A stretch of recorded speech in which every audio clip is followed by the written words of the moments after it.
বেশ অনেকদিন পর আবারও একটি সেলাইয়ের ভিডিও নিয়ে আপনার সামনে হাজির হলাম। এই যে দেখছেন, এটা দিয়ে আমি বানাবো ব্লাউজ। প্রায় 2-3 দিন আগে ব্লাউজটা কাটিং করে রেখেছিলাম বানাবো বলে, কিন্তু করা হয়ে ওঠেনি নানান কাজে। তারপর এই যে একে একে সব পিসগুলো দেখাচ্ছি, আমি কাটিং করে রেখে দিয়েছি। এবার চলুন সেলাই করে আপনাদের দেখাই। এই যে পিঠের ডিজাইনটা আমি কেমন করব সেটাও আমি এখানে কিন্তু দেখিয়ে দিলাম। তারপর এই যে আমার মোটামুটি হয়ে গেছে। আর এই যে এখানে দেখছেন, এখানে কিন্তু পিঠটা আমি সেলাই করে ফেলেছিলাম।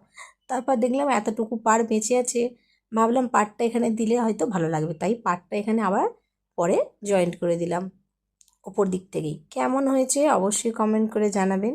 দেখুন আস্তে আস্তে নানা রকম বানানো শিখছি। আর এইটা আমি বিয়েবাড়ি যাব যেদিন, সেদিন সন্ধ্যাবেলায় কমপ্লিট করলাম।